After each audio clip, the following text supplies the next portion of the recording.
नमस्कार, मी सर्जेराव गायकवाड. शिवरत्न न्यूजमध्ये आपले सहर्ष स्वागत. सौर ऊर्जा प्रकल्पासाठी सुरतगावसह परिसरामध्ये होत आहे अवैध उत्खनन, तर विनापरवाना हजारो झाडांची होत आहे कत्तल. ही होणारी झाडांची कत्तल व अवैध उत्खनन थांबावे अशी मागणी दादासाहेब घोडके यांनी लेखी निवेदनाद्वारे जिल्हाधिकारी धाराशिव यांच्याकडे केली आहे.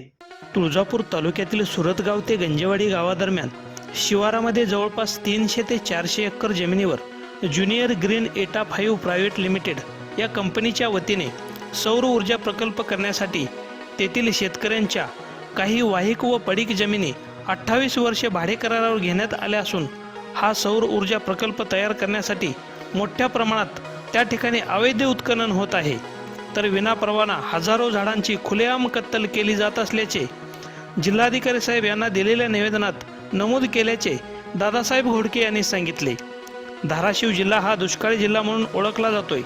पाणी थांबवून पाणी जिरवण्यासाठी या ठिकाणी छोटे तलाव, नाला बिल्डिंगची कामे करून पाणी थांबवण्यासाठी मदत होत होती. ते तलाव भुईसपाट केले जात आहेत. विनापरवाना हजारो झाडांची होणारी कत्तल, अवैध उत्खनन हे थांबवावे अशी मागणी दादासाहेब घोडके यांनी जिल्हाधिकारी धाराशिव, तहसीलदार तुळजापूर यांच्याकडे केली. परंतु वन विभाग व प्रशासकीय अधिकारी याकडे दुर्लक्ष करत असल्याचे सांगत दादासाहेब घोडके यांनी छत्रपती संभाजीनगर उच्च न्यायालयात याचिका दाखल केली असल्याचे सांगितले. पाहुयात काय म्हणाले दादासाहेब घोडके.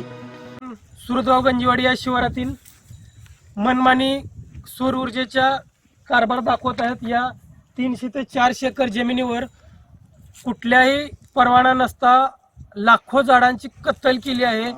यासाठी आम्ही जिल्हाधिकारी, तहसीलदार, वन अधिकारी यांना अर्ज केले, त्यांना जाऊन भेटी दिल्या, परंतु त्यांनी कुठल्याही या कंपनीच्या विरोधात गुन्हा दाखल केलेला नाही किंवा काम थांबवलेलं नाही.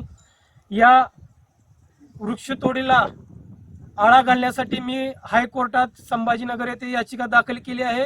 हायकोर्ट तरी आम्हाला न्याय दिली, आम्हाला अपेक्षा आहे सदरील कंपनीला वृक्ष लागवड करून त्यांचं संगोपन करण्याची, त्यांना जी काही नोटीस देण्यात यावी ही मी हायकोर्टाकडे अपेक्षा व्यक्त करतोय. आणि आम्हा या सर्व शेतकऱ्यांना दुष्काळापासून मुक्त होण्यासाठी वृक्ष लागवड करण्यात यावी ही आमची अपेक्षा. प्रतिनिधी सचिन शिंदे, शिवरत्न न्यूज, सुरतगाव.